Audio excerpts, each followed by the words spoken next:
الحمد لله وحده، والصلاة والسلام على من لا نبي بعده. وبعد، فأيها الإخوة المستمعون، يحلو لي بمناسبة اليوم أن نتحدث قليلا عن الموت الذي لا بد منه لأي نفس، ليكون هذا الحديث تنبيها للغافلين منا ليعودوا إلى رشدهم ويتخذوا عدة للمرحلة التي تستقبلهم بعد الموت. أيها الأحبة، يقول الله سبحانه وتعالى: كل نفس ذائقة الموت ثم إلينا ترجعون. وقال النبي صلى الله عليه وسلم فيما رآه أنس رضي الله عنه: أكثروا من ذكر هذه اللذات فإنه يمحص الذنوب ويزهد في الدنيا. أقول لك يا أخي، لا بد من اليوم الذي تلقى وعلى فراش المنية تنعم، تجود بالروح والنفس، تنظر من حولك نظرة المستغيث المسترحم طالبا عفو الله. الأهل والأحباب يخاطبونك: يا فلان، هذا أخوك، هذا أبوك، هذا صديقك. والله ولا تملك إلا أن تنظر إليه نظرة المودع لهم، أسفا على ما فرطت في جنب الله وضيعت من حقوق عباد الله. لسان حالك يقول: لا ينفعني اليوم أخ ولا صديق ولا أب ولا حبيب. دلوني على الطبيب، دلوني على الطبيب، من يرد إلي روحي لأعيش، من يشفيني من موتي لأعود إلى الحياة وأعمل صالحا. كلا كلا، لأن الله تعالى قال: كلا إذا بلغت التراقي وقيل من راق وظن أنه الفراق والتفت الساق بالساق إلى ربك يومئذ المساق. أيها الأحبة، جاءك النذير وأنت في كمال وعيك وعنفوان شبابك، ذكرك بالله وأرشدك لطاعته فتماديت وعصيت، وها هو اليوم يناديك من تسمع ولا ترى. أين جسمك القوي؟ أين جسمك القوي؟ ما ضعف؟ أين لسانك الفصيح؟ ما أخلص؟ أين صوتك الشديد؟ ما أسكت؟ أين ريحك الطيب؟ ما غير؟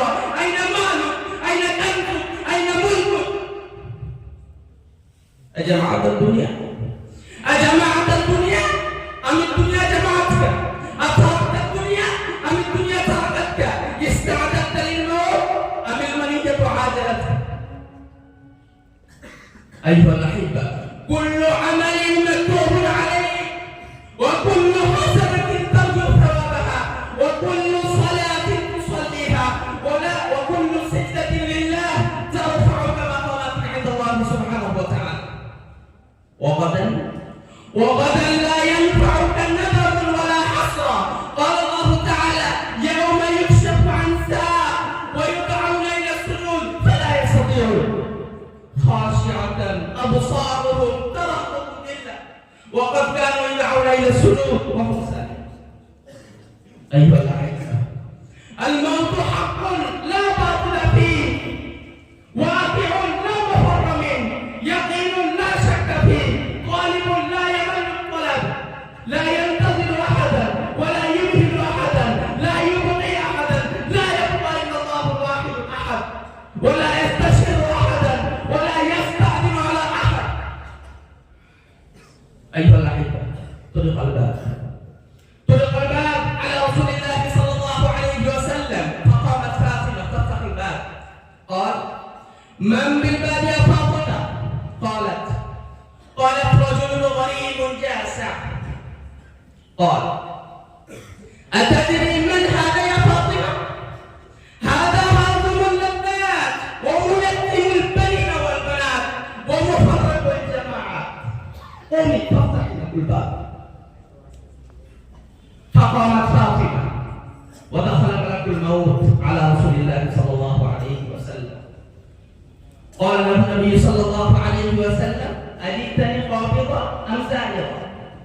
قال: يا حبيبي يا حبيبي يا محمد، ما استأذنت أحدا قبلك ولا أستأذن أحدا بعدك، ولكن الله أمرني أن أكون بك رحيما.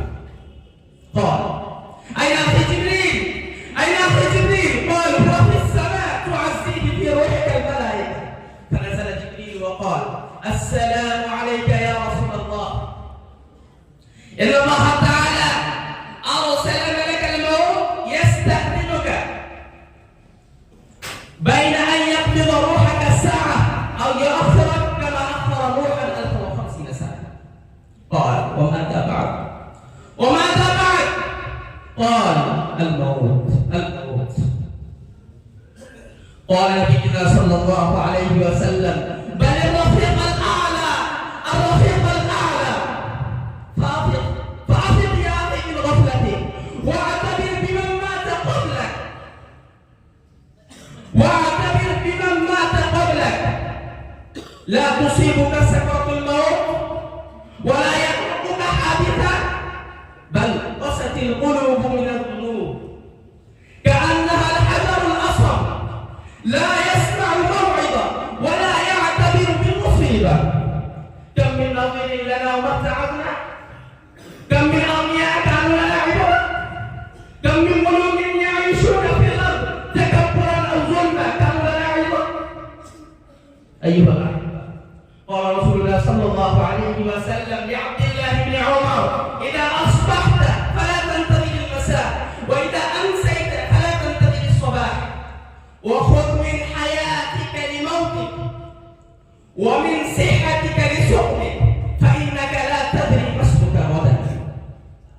فاتقوا الله عباد الله، واعلموا علم اليقين أنكم ستموتون كما تنامون، وستجزون بما تعملون، وستجزون بالإحسان إحسانا وبالسوء سوءا. فاجتهدوا أيها الأحبة، فاجتهدوا ألا تقولوا إلا خيرا، وألا تعملوا إلا خيرا، وألا تسعوا إلا إلى الخير. اللهم أحينا على أكمل الإيمان، وأمتنا عليه يا حنان يا منان.